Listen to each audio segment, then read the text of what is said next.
Nike's Holiday 2025 lineup expands with the Air Force 1 Cordura White Gray, part of a broader Cordura push that includes the Air Max Plus and Air Max Sunder.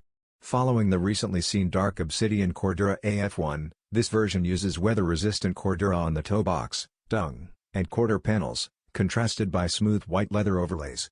Metallic silver eyelets, a double-layer swoosh, and gray accents on the lining, outsole, and tongue tag add subtle depth to the clean look.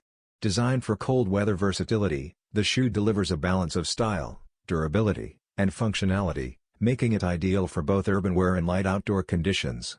Pricing is expected to land above the usual $115–$120 range, reflecting its premium materials. Arriving between October and December, the Cordura White Gray embodies Nike's ongoing winterized Air Force 1 tradition, blending crisp aesthetics with practical features for a sneaker that works year-round but thrives in the chill.